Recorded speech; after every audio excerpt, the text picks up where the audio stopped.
This is the Elite Entrepreneurs Podcast, where we teach you the proven methods to grow your seven-figure business to 10 million and beyond.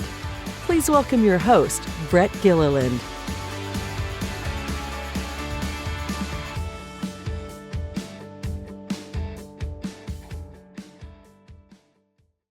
Welcome to another episode of the Elite Entrepreneurs Podcast. Today's episode is going to be a little different than I normally do. I have a special guest. I always have special guests, but today's guest is different in that I'm not bringing him here as somebody who's been there, done that as far as the seven-figure scaling journey. Although he has been there, done that, he's been around it a lot. I'm bringing him in as an expert for a specific facet of the scaling process. And I want you all to hear what Brad has to say. Let me introduce you. His name is Brad Martineau. He's we like to call him the chief baller over at 6th Division. He's a founder there. He's been doing this a long time, and he helps business owners figure out how to automate a bunch of stuff in their client journey. But the way I want to tee this up is this. And Brad, welcome to the show. Let's get this out of the way. Brad, you and I have known each other for a long time.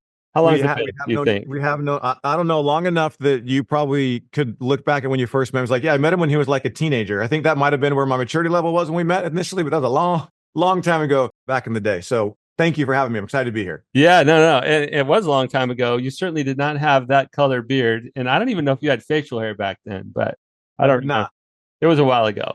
Anyway, you're as amazing as ever. That's all I know. And I look forward to our audience hearing what you have to say. Brad, we're here today because, as you know, at Elite, we help business owners that are in that seven-figure space, typically in that early seven-figure space, figure out the business building work that they need to do if they want to keep growing. They want to scale. There's some organization development, some leadership stuff they have to figure out. And all of those businesses, without exception, every time I work with these businesses, without exception, they still care about a couple other things. One of those things is sales, like how do I get more clients? And the other thing is, how do I make sure that the things that we sell, right, the services or the products that we sell get fulfilled in a way that matches what we promised those people when we sold? And so that client journey is something that is essential for any business. I don't care what industry, geography, business model, product, service, it doesn't matter. Everybody has to figure out how to create a really good client journey if they want to be able to continue to grow their business. And many of them get stuck on that. So that's why you're here, Brad, because I consider you to be one of the world experts at client journey. And I'm just thrilled that you'd spend some time with us today on our show. Yeah, I love it. I think this topic will be great. It's interesting because before you get to that seven-figure mark, and then we want to go scale beyond early seven figures, and really even like high multiple six figures as you're fast approaching seven figures. Before that, all you can think about and all you have time to think about is, well, how do I get the clients? And then hopefully I'm making them happy. And I refer to it as it's sales and smiles. That's what we have to produce. Yes. If you're not, then you're not really in business, or you are in business, but you're a fraud. But we got to get sales and smiles. And then you hit that seven-figure mark. And I went through this exact same thing. So as you hit the seven-figure mark, or as you get there, right, there's a little bit of a range. Something happens where now, in order for you to continue to grow, you've got to put some infrastructure around this core of your business. And for me, I believe that the client journey is the core of the business, because if you don't get clients or you don't make them happy, then you're not in business. So there's no need for any other infrastructure, right? And so that's like the core, like it's like the heart of the business is the process by which you create the transaction of giving the things to people that will produce the results that they want. So as you get to that seven-figure mark, somewhere around in there, and you start to build this infrastructure, inevitably, you are going to get, as the owner, you are going to get further and further removed from the mechanics and the ins and outs and the actual execution and the building of the client journey, of the ad campaigns that drive in, or the whatever you're doing to get your leads, and then how you're converting your leads. Like, you naturally start to get drawn out because now you got to think about people and planning, and you're trying to put people in to help create freedom. And a lot of times what happens is it's a lot of hustle and grind to get to the seven-figure mark, but not a lot of systems and structure inside the client journey. And so what we end up doing, and when I say we, I mean, I could tell you painful stories of myself going through this same thing where we hand over to other people. I'm going to call them superstars because maybe they're not for you, but that's what you want them to be. Is we're going to take all of that stuff, all of the ideas of the strategies that we should be doing, our technology, all of the email writing and everything. And we hand it over to people because we now have more important things that we have to go focus on. But we didn't give them a structure and a system. And then what ends up happening is we start to notice like cracks. And then we'll see like, we're sending that email. How did somebody think that that's the way that that landing page is supposed to work? Wait, how did that client just totally get lost?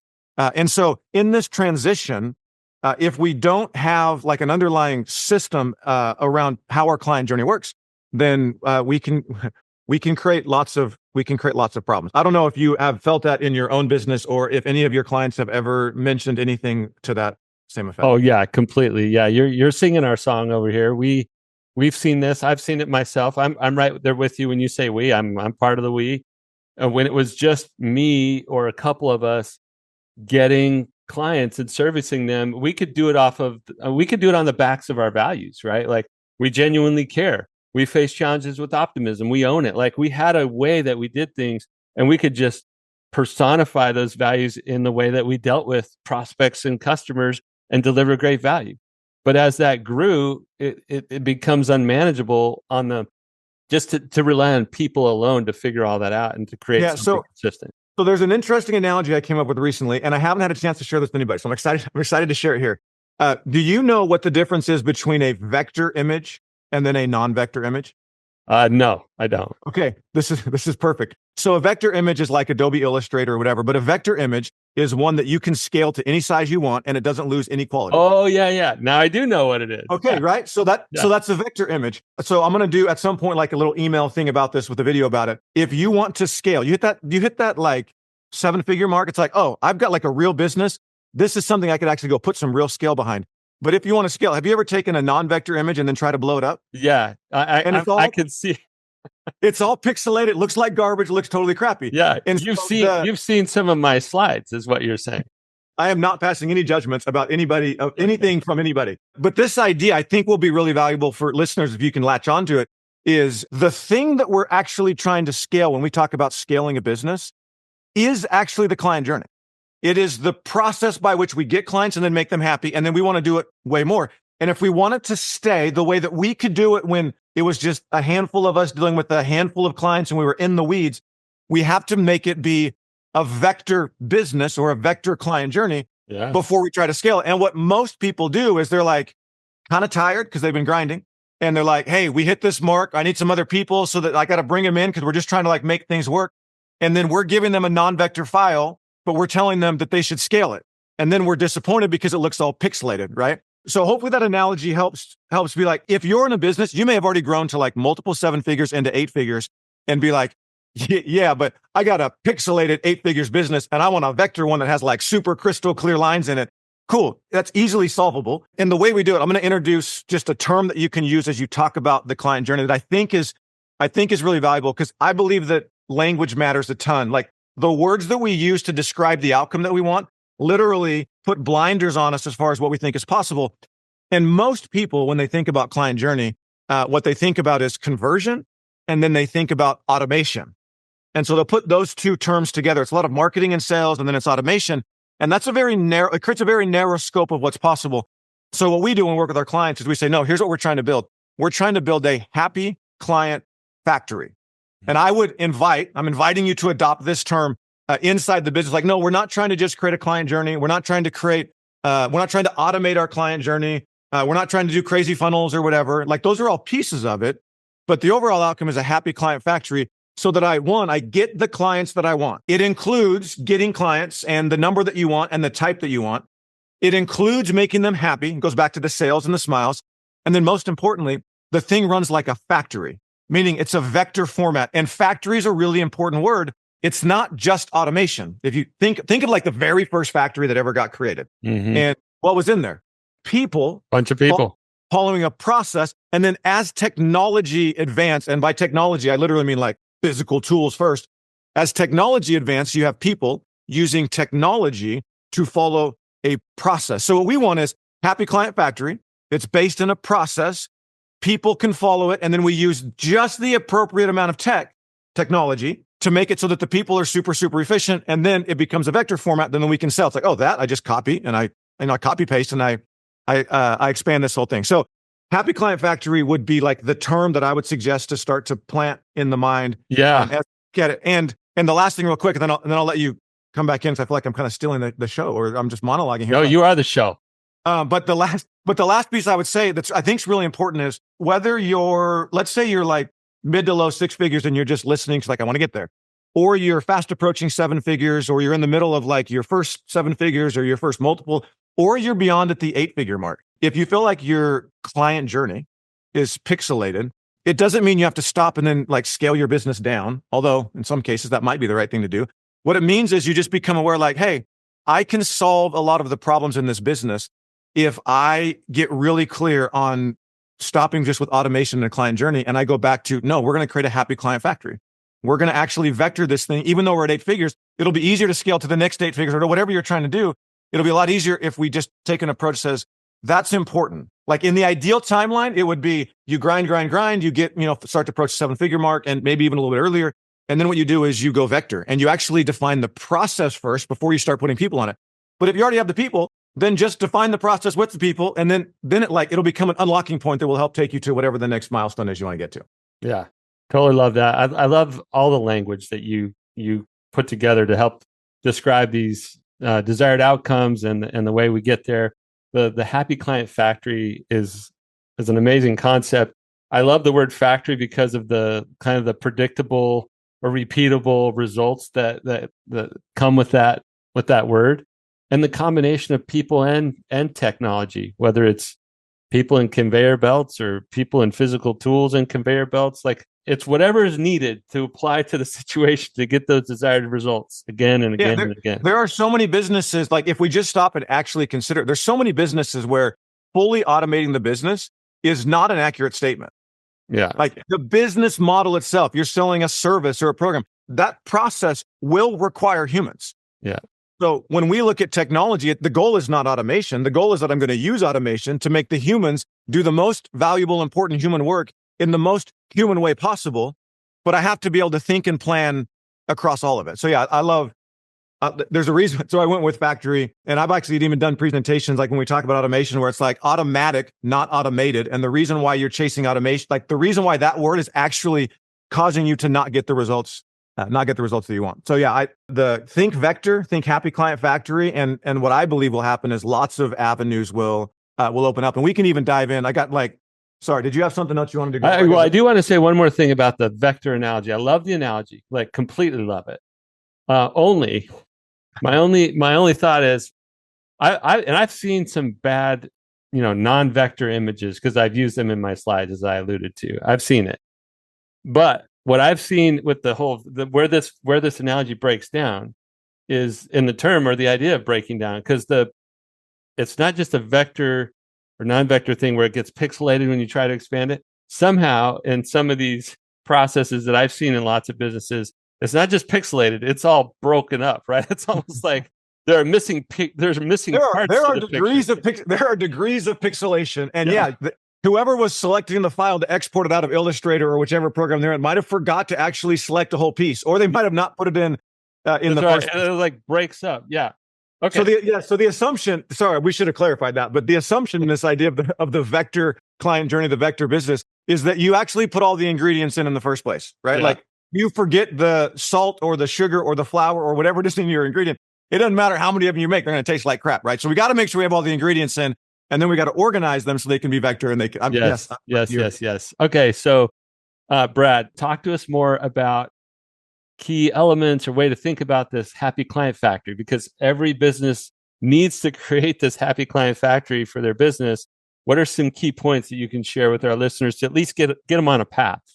Yeah, for sure. So, okay, before I jump into the things, I want to introduce, this is how my brain thinks. So I think of things, like I came with this thing called the Lego principle. I also refer to this as the idea of modular thinking. And I think this is one of the most important concepts that entrepreneurs can grasp so that they don't get overwhelmed by all the different pieces of business that run at them. And so the Lego principle is this: when you buy a Lego set, and you've got kids, so I'm assuming you bought a Lego set or 15. We've had a few Lego. Yeah. Yes. So when you open up a Lego set, what comes out are not actually Lego pieces, but rather bags. And this is really important. If anybody listening to this has ever felt really overwhelmed, in their business. That's kind of like if you were to open up 1,000-piece Lego set and 1,000 pieces came out. That's kind of like what it feels like. Oh my gosh, no, I don't want to do that. I'm never buying another Lego set again. But Lego figured something out really early, and so what comes out are bags. And so the idea of being able to break down any particularly like hairy or complex issue, the ability to stop and rather than just diving into all the individual pieces, like just step back and let's break this thing down into Lego bags. And it'll happen at multiple levels. So for example, the Happy Client Factory for me is one of 5 Lego bags that make up building a business. We call it building a smooth scaling business, but it's one of 5 Lego bags. So when we talk about this conversation, in my mind, I've already gone from my business into one Lego bag, which means I get to ignore everything else that has to do with team and vision, all that stuff, all the stuff that you help people with, right? So I'm already in that Lego bag. And then as we think Happy Client Factory, what I'm going to share here are 4 or 5 sub Lego bags. Like, okay, Happy Client Factory, vector business, that sounds really good. But when you get into it, like we got to break that down a little bit more so it doesn't become super overwhelming. So consider this next section. If we were to do like a summary outline, this is the Lego bags of the Happy Client Factory Lego bag is what we're talking about. So the first thing that I think is really, really important to grasp is as we look at the entire client journey, and for me, the client journey is just a combination of all of the pages, videos, emails, conversations, all of the different assets and steps that happen between the time you get in front of somebody's eyeballs and the time that they're either a client and happy or they're a past client or they've opted out and they said, don't talk to me anymore. All of that is your client journey. You have one. You don't get to opt out of it. If you're in business, you have one. The goal of everything that we do when we talk about Happy Client Factory, sales, smiles, technology, all of those things, the goal actually is to produce an experience sufficient to convert. So this is really important because we talk a lot about conversion. And typically when we talk about client journey, it's like, yeah, you got to convert until we get the sale and then deliver an amazing experience. And I think that's totally wrong and it sends people off on the wrong path. What we're actually doing is when we say that, we're actually conflating, like we're pretending like experience and conversion are different and they're not. When you get somebody to buy through your sales process, what you're actually delivering is a sales experience. And the people that buy as a result of the experience. And the people that don't buy as a result of the experience. And so the first concept, the first Lego bag, I call it experience wrapped value. And the point of that is in your sales process, you're going to deliver value. When somebody buys, you're going to deliver value. It's what they paid for. It's what you're good at. It's like when you do your mastermind meetings and you do your coaching calls, like that's the value that you're delivering. The experience though is actually something separate than value. It's what you wrap around the value so that people enjoy it. And the experience, assuming that you're good, right? If you're not good at all, then you're gonna have a problem. But that's the value piece. So assuming that you actually have some value, the experience piece, what you wrap around it is going to be the thing that gets people to convert. And what I mean specifically by that is the actual words that you put on the landing page matter a lot. And then whether or not the words on the next page match up with that and how you're saying it. And then also the design counts as the experience. How you have your conversations becomes a part of the experience. How many steps you make people go through. So the experience wrapped value is like one big piece, which is, yeah, we're going to talk about tech. We're going to talk about planning. We're going to talk about reporting and all this stuff. But all of that is in place so that ultimately we could, you've seen Ratatouille? You have to have seen Ratatouille. Yeah, I sure have. Okay. Yep. For those that haven't seen Ratatouille, it's about a rat who's like a phenomenal chef. And there's a scene where he has recruited all of his rat friends to come help him cook. And they're in the kitchen, but he can't cook all the stuff that he needs. And there's a scene where they're all doing the cooking. They've all cleaned up, whatever. And he says, spoons up. And this main chef runs around and he tastes all the food to make sure that it's right. And then he's like shouting out, like, no, change this, change that, change this. This idea of experience wrap value, the way I look at it is imagine yourself as this, okay, not as a rat. You guys, if you're listening, you get the idea. But like, imagine yourself if you could be like spoons up, which is the equivalent of, I want to go look at and actually go through the experience that my leads, prospects, and clients go through. And I want to be able to see it. That's experience wrap value is if you just actually walk through the experience, like, oh, well, I know why we're not converting. I know why those people aren't happy. Because after they buy, we give them 4,500 things to do, and then they can't find it because we don't ever follow up. Or we forgot to tell them this, or we said this on the first page and then never followed up. So the core, the most important thing is what you're actually sending. It's not the automation tool. It's not how your tags are organized. That's an important thing. But the most important thing is your ability to focus on and refine and optimize the actual words, design, and message that you're sending. So like the big Lego bag number one is, are you even producing or delivering a good experience? Or were you so non-vector that you handed it off to somebody and the thing just runs and it's like, oh yeah, we have that automated, but nobody stopped to actually look at what the experience was. Mm-hmm. Nobody's gone back to revisit the experience because we're trying to launch some new thing. Well, and when we're talking about businesses that are getting to this, late 6 figures, early 7 figures mark, or even beyond, the process might have been created, 2 years ago or whatever, or a part of the process hasn't been revisited for a while. And so, yeah, these experiences get a little dusty or stale, and we got to go check into it. And as we go through the other Lego bags, the other thing I've found, so that's 100% true. I've had lots of stuff where I go back, I'm like, oh, I remember writing that email. Why are we still sending that email? Are you kidding me right now?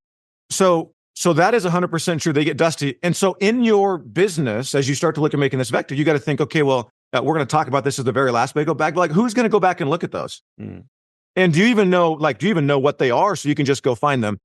The other thing that happens is, my guess is that when you were scaling this thing early, let's call it mid 6 figures to high 6 figures, maybe even right at the 7 figures mark, there were less things that you were trying to do to get clients and make them happy, less ideas, less strategies, less things you were listening to the gurus.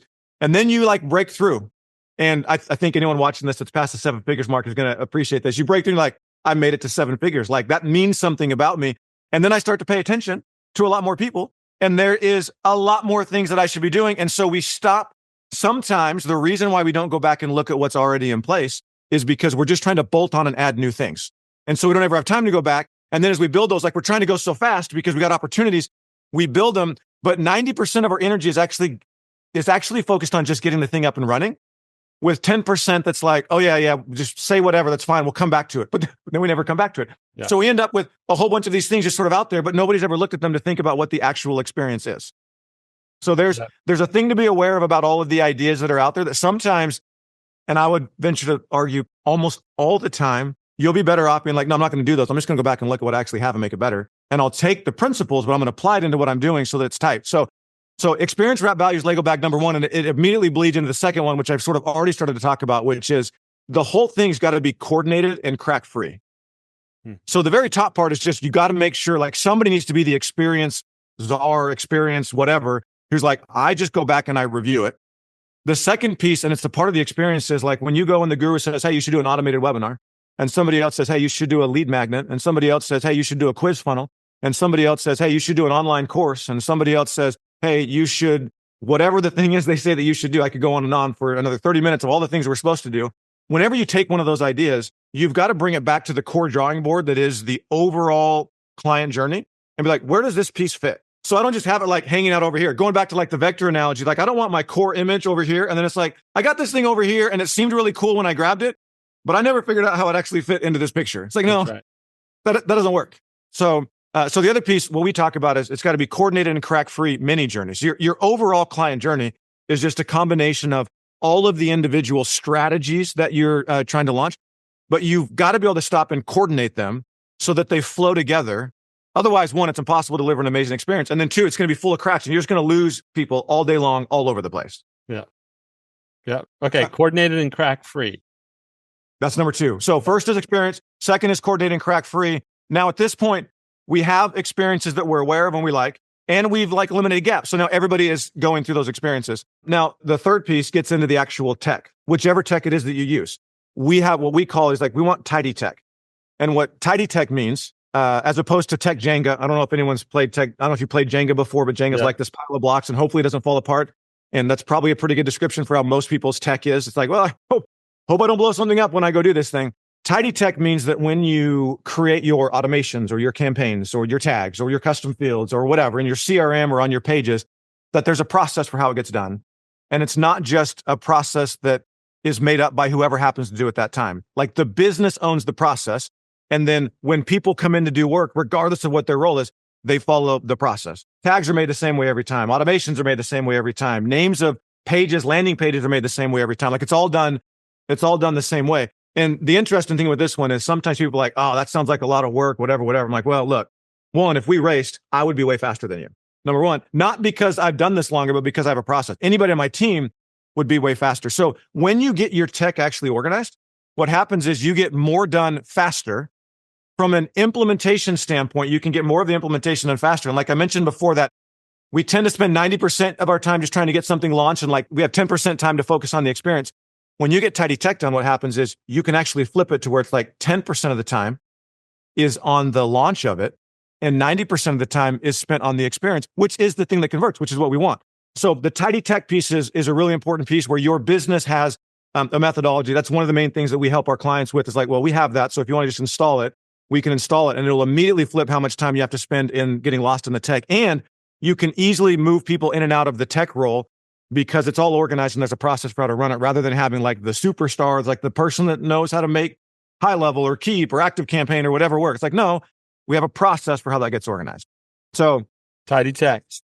Yeah. So tidy tech. And like, even just the name is like, I'll take two of them. Right? I want some of that. Yeah. No, I want tidy tech right now. So if we take those three, as I'm trying to visually build this imagery, tidy tech would be like the assembly lines in the factory. It's like organized, systematic. Like imagine a factory with no assembly lines and no process, right? Everybody's in just kind of doing stuff. So we have that dialed in. It means that is dialed in and it's executing on a coordinated and crack-free overall journey, which means now not only do I have the assembly lines in the factory, but they're actually lined up where we know that, hey, this first assembly line's job is to take this raw input, produce this output, and then hand it over here, rather than just dropping it off somewhere. So now everything's organized, and inside each of those coordinated and crack-free mini journeys, we got our eyes on the experience, and we're actually optimizing the experience so that it produces the results we want, which is sales and smiles. It's like that becomes like, that thing can just hum, and it hums regardless of whether I have the most amazing tech person on my team or whatever. It's like, no, we just have a process of how we launch and run all of that, and we can get it done and launched way faster and way better. We get better results actually in less time. Very good. Now, I know we're going to start to bump up on our time. So just a couple of other ones. There's two more at the end that kind of just apply to that sort of set of components. One of them is decision informing reporting. So we'll go back to this factory analogy. For me, decision informing reporting is like, do you have lights on or not? Like, I don't know why, but in all the movies, the manager's office in the factory is always up, like it's up some stairs. Right. And there's a big glass thing. It's like imagine if you're in there. Yeah, it's like the loft up there with all the glass panels, right, or whatever. So if you're up there, but there are no lights on, you have no idea what's happening. And if the lights are only partially turned on, you can't actually really tell what's happening. So if we really want to have a happy client factory on top of experience, a bunch of really amazing experiences that are coordinated and organized and clean tech, you also have to have reports that give you information so you can make decisions. Mm-hmm. A lot of people have no reports. Some people have reports, but they don't help them make decisions, or they have reports, but they don't make decisions. So the key is like, what's the appropriate amount of information that will flow to me so that I can make intelligent decisions? So you've got to have decision informing reporting so you can actually manage this thing and then upgrade it. And then that leads to the last Lego bag, which is you've got to have a systematic process for how you build and create all of that. That's not in somebody's brain like it's their brainchild. You've got to have a systematic, methodical process of new idea. We decide where it's going to go in our entire client journey. We make sure it's coordinated. We plan out all the tech so it's clean and organized. We review the experience so that it's dialed in. It's going to help us actually roll. We launch it. And then there's a process and a system that somebody knows how to monitor it. When we upgrade it, it's all systematic. It's kind of like, you ever done work with the Habitat for Humanity? Oh, yeah. Yep. Yeah. Like I can't do half the projects around my house, but I can show up and they can take a bunch of people like me and build a neighborhood in a weekend. Like that's the kind of system that you want where you're not dependent on some fancy, crazy superstar. That's the underlying piece that allows you to then iterate on the entire client journey at lightning speed. So those would be 5 Lego bags: is experience, wrap value, coordinated and crack-free sort of mini journeys and mini experiences, tidy tech, decision-informing reporting, and then a systematic process of how you're running all of that. That's how you get to vector.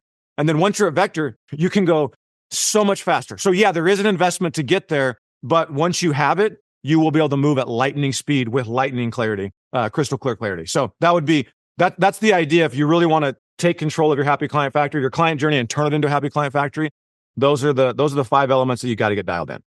Well, and as you said, Brad, the work we do in Elite, I mean, we could do all the vision, team building, future planning, hiring work that we want to do. But if we don't have this core machine built, this happy client factory built in a way that gets us the smiles and the sales and the smiles that we want, sales and smiles. Yeah, we don't really have a business to work with. So thank you so much for coming and sharing, and your language, your analogies, like all of that stuff is always super crystal clear and helpful. The Lego bags, all of it. Thank you, Brad. I appreciate it. You're welcome. Thank you for having me. If people want to connect with you at 6th Division or connect with you online and learn more about what you guys are doing to help people create their client their Happy Client Factory, how would they do that?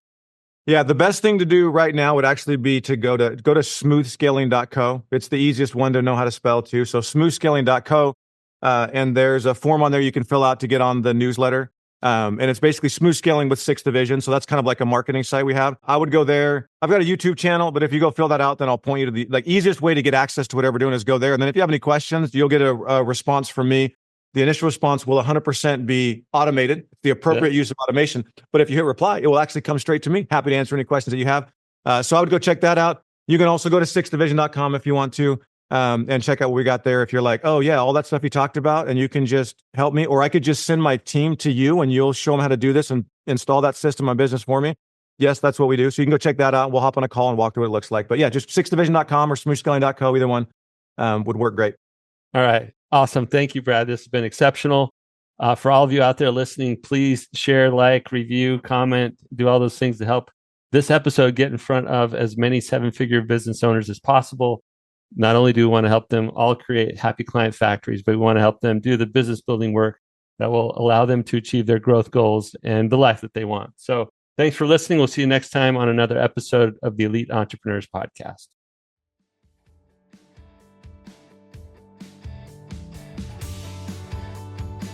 You've been listening to the Elite Entrepreneurs Podcast with your host, Brett Gilliland.